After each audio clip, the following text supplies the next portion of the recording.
सुप्रभात बच्चों, आज मैं आपको सूरदास के पद पढ़ाने जा रही हूँ, जिसके लिए आप टेक्स्ट बुक का पेज नंबर 51 खोलिएगा। तो पेज नंबर 51 में सबसे पहले जो है सूरदास का जीवन परिचय है। तो सबसे पहले वहाँ पे जो इम्पोर्टेंट है उसका मैं आपका परिचय कर देती हूँ।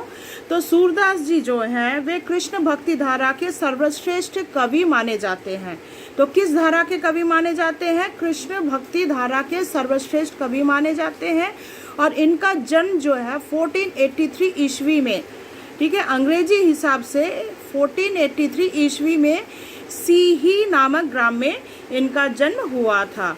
और यहाँ पर देखो उनके गुरु कौन थे? उनके गुरु वल्लभाचार्य जी थे। तो अगर क्वेश्चन आता है कि सूरदास जी के गुरु कौन थे, तो लिखना वल्लभाचार्य। स्वामी वल्लभाचार्य सूरदास के गुरु थे। और इन्होंने मेनली जो है वात्सल्य रस के कवि के हिसाब से माने जाते हैं। वात्सल्य एवं श्रृंगार रस के अत्यंत इम्पॉर्टेंट जिसे कहते हैं अन्यतम कवि माने जाते हैं। ठीक है, इनकी प्रमुख रचनाएं जो हैं सूरसागर, सूरसावली और साहित्य लहरी। तो ये तीनों जो रचनाएं हैं इसे ध्यान रखना, यहाँ से क्वेश्चन आ सकता है कि उनकी प्रमुख रचनाएं कौन कौन सी हैं। तो आपको लिखना पड़ेगा सूरसागर, सूरसारावली और साहित्य लहरी। अब इसके अलावा जो है देखो वे तो उनका यहाँ से और है, उनकी मृत्यु कब हुई थी? इन द ईयर 1563 ईस्वी में उनकी मृत्यु हुई थी। तो यहाँ से देखो वे उनकी भाषा जो है ब्रज भाषा है। यहाँ से जो इम्पोर्टेंट है उन रखना उनकी जो प्रमुख रचनाएं हैं। दूसरा उनका वे किस शाखा के कवि थे। तीसरा मैंने कहा उनके गुरु कौन थे। और चौथा मैंने जो कहा कि उनकी भाषा क्या थी, मतलब वे किस भाषा में लिखते थे? ब्रज भाषा में लिखते थे। तो पहला जो पद है वात्सल्य के पद, उसको मैं पढ़ाने जा रही हूँ, ध्यान से सुनना। तो यहाँ पे वात्सल्य के पद के रचयिता कौन है? सूरदास जी। तो वे जो लिखते हैं वहाँ पर देखो अब कृष्ण के बारे में लिखते हैं। कृष्ण जी अभी थोड़े बड़े हो गए हैं, अब वे बाहर जाकर खेलने लगे हैं अपने दोस्तों के साथ, ग्वाल बालकों के साथ खेलते हैं, उनके साथ उनके भैया भी जाते हैं। और जब वे खेलने जाते हैं तो किस प्रकार भैया उन्हें चिढ़ाते हैं, उसी का वर्णन क्या है? पहले पद में है। मतलब भैया चिढ़ाते हैं एवं वह शिकायत लेकर अपनी माता के पास आते हैं। तो फर्स्ट पद जो है, पहला पद वात्सल्य के पद हम पढ़ेंगे।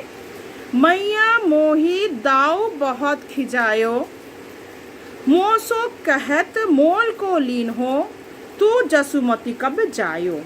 अर्थात यहाँ पे देखो सूरदास कृष्ण जी बालक के बारे में, बाल कृष्ण क्या करते हैं? दोस्तों के साथ, ग्वाल बालों के साथ खेलने जाते हैं और वहाँ पर उनके भैया उसे बहुत चिढ़ाते हैं। तो वे क्या करते हैं? अपने माता के पास शिकायत लेकर आते हैं। आकर कहते हैं मैया मोही दाऊ बहुत खिजायो, मैया भैया मुझे बहुत चिढ़ाते हैं। भैया कौन है? बलराम है। भैया मुझे बहुत चिढ़ाते हैं। मोसो कहत मोल को लीन हो, मतलब भैया क्या कहकर चिढ़ाते हैं कि भैया कहते हैं कि तुम्हें माता पिता ने तुम्हें कहीं से खरीद कर लाए हैं, तुम उनके पुत्र नहीं हो, तुम्हें कहीं से खरीद कर लाया गया है। तू जसुमती कब जायो, तू यशोदा का पुत्र नहीं है। कहा करो इस रिस के मारे खेलन ही नहीं जात, पुनि पुनि कहत कौन है माता, कौन है तेरे तात। और इस कारण चिढ़ाने के कारण मैं खेलने भी नहीं जा सकता, गुस्से के कारण मुझे बहुत गुस्सा आता है और इस गुस्से के कारण मैं खेलने भी नहीं जा रहा हूँ। वह बार बार यही कहता है कि तेरी माता कौन है, तेरे पिता कौन है। गोरे नंद जसोदा गोरी, तू कत श्यामल गात। मतलब क्या कहते हैं, क्या कहकर चिढ़ाते हैं कि देख तेरी माता नंद, गोरे नंद यानी तेरे पिताजी यानी नंद बाबा जी गोरे हैं, तेरी माँ यशोदा गोरी है, पर तू तो श्याम वर्ण का है। ठीक है, तू तो श्याम वर्ण का है, मतलब काले रंग का है। चुटकी दे दे ग्वाल नचावत हसत सबे मुस्कात। जितने भी ग्वाल बालक है सब चुटकी दे देकर मेरा हंसी मजाक उड़ाते हैं, सभी मेरी खिल्ली उड़ाते हैं, कहते हैं कि नंद बाबा गोरे हैं, यशोदा गोरी हैं, तो तू क्यों श्याम वर्ण का है, तू उनका बेटा हो ही नहीं सकता। ये सब सुनने के बाद अब माता कोई रिप्लाई नहीं देती, माँ चुपचाप सुनती है, सुनकर मुस्कुरा रही है, सुनकर उसे बहुत गुस्सा आता है कि वह तो भैया को कुछ नहीं कह रहे हैं। तब इसी के कारण वह फिर और गुस्से होकर कहते हैं, हाँ तू तो हमेशा भैया का ही पक्ष लेती है, तू मोही को मारन सीखी दाऊ ही कभू ना खींचू। मतलब क्या है, तू हमेशा मुझे ही मारना सीखी है, जब भी देखो तू मेरे को ही मारती है और भैया के ऊपर तो तू क्रोध भी नहीं करती। मोहन मुख रिस की ये बातें, तो मोहन के मुख से इस प्रकार की बातें सुनकर जसुमती सुनी सुनी रीझे। तो माँ जो है बालक के मुंह से इस प्रकार की शिकायत सुनकर मन ही मन बहुत प्रसन्न होती है। रीझे यानी प्रसन्न होती है। सुनहु कान बलभद्र चबाई जनमत ही के धूत, सूर श्याम मोही गोधन की 100 हो माता तू पूत। तो माँ कहती है, देख कृष्ण, बलभद्र जो है बचपन से ही चुगलीखोर है, उसका काम क्या है, चुगली करना, इसीलिए उसकी बातों पर ध्यान मत देना। वह बचपन से ही क्या, जन्म से ही क्या है, धूत यानी चालाक है, वह जन्म से ही चालाक है, चुगली करना उसकी आदत है, इसीलिए उसके कान बातों पर ध्यान मत दे।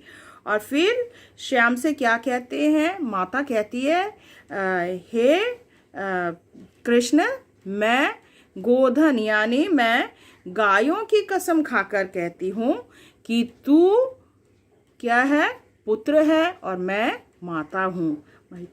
देखो, सूर श्याम मोही गोधन की 100 हो माता तो धूत। वह बहुत चालाकी से, देखो क्या है, गायों की कसम खाकर कहती है। गोधन जो है, गोधन यानी गाय, गाय की सौगंध खाकर यह कहती है कि तू पुत्र है, मैं माता हूँ।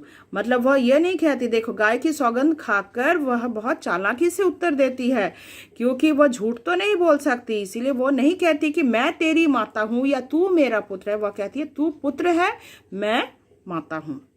किसका पुत्र किसकी माता, वो इसका वर्णन नहीं कहती, पर वो कहती है चालाकी से, बहुत सफाई से उत्तर देती है।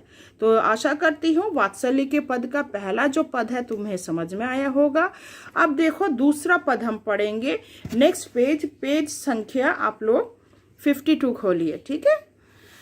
मैया मैं नहीं माखन खायो, ख्याल परे ये सखा सबे मिली मेरे मुख लपटायो, देख तू ही छींके पर भाजन ऊंचे धरे लटकायो, हाँ जो कहत नान्हे कर अपने मैं कैसे करी पायो, मुख दधि पोछी बुद्धि इक किन्ही दोनों पीठ दुरायो, डारी साटे मुस्काई जसोदा श्याम ही कंठ लगायो, बाल विनोद मोद मनमोहो भक्ति प्रताप दिखायो, सूरदास जसुमती को यह सुख सिब विरंच नहीं पायो।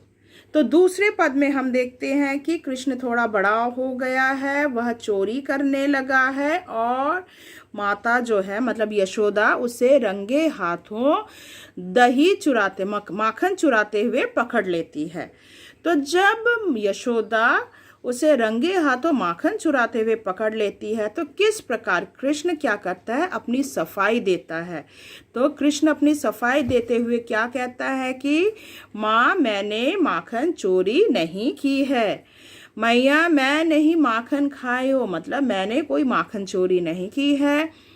ख्याल परे ये सखा सबे मिली मेरे मुख लपटाए, मतलब यहाँ मेरे जो दोस्त हैं जितने ग्वाल बालक हैं इन्होंने जबरदस्ती मेरे मुंह पर क्या है माखन लपेट दिया है, उन्होंने माखन चोरी कर कर खाया है और चोरी के इल्ज़ाम से बचने के लिए ये ग्वाल बालक ने क्या किया है, मेरे मुंह पर माखन लपेट दिया है।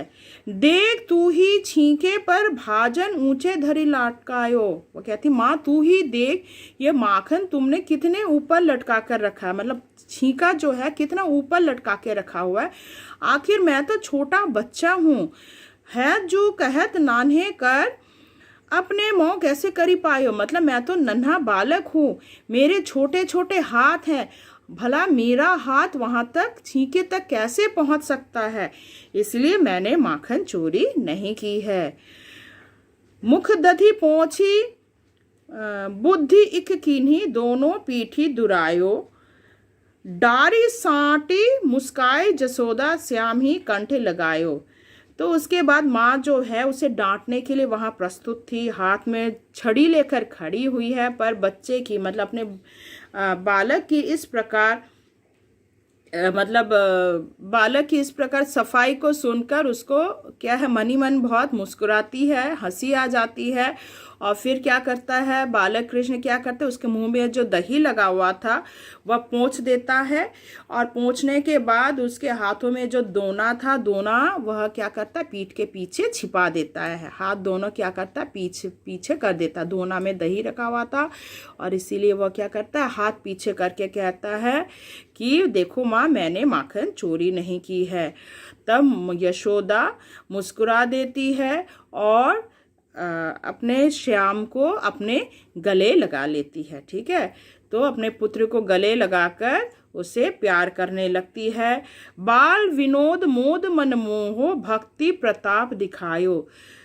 तो इस प्रकार, जिस प्रकार मतलब यहाँ पे यशोदा क्या करती है, श्याम को गले से लगाती है और अब प्रेम करती है, तो ये भक्ति देखकर, मतलब इस प्रेम को देखकर भगवान लोग भी क्या है, मुग्ध हो जाते हैं। तो यहाँ पे देखो, सूरदास जसुमती को यह सुख, तो यहाँ पे यशोदा के सुख को देखकर भगवान शिव जी, ब्रह्मा जी भी खुश हो जाते हैं। ठीक है ना, उनके सुख को देखकर वे भी निहार जाते हैं। आशा करती हूँ आपको सूरदास के पद जो हैं, पहला और दूसरा पद आपको समझ में आया होगा। धन्यवाद।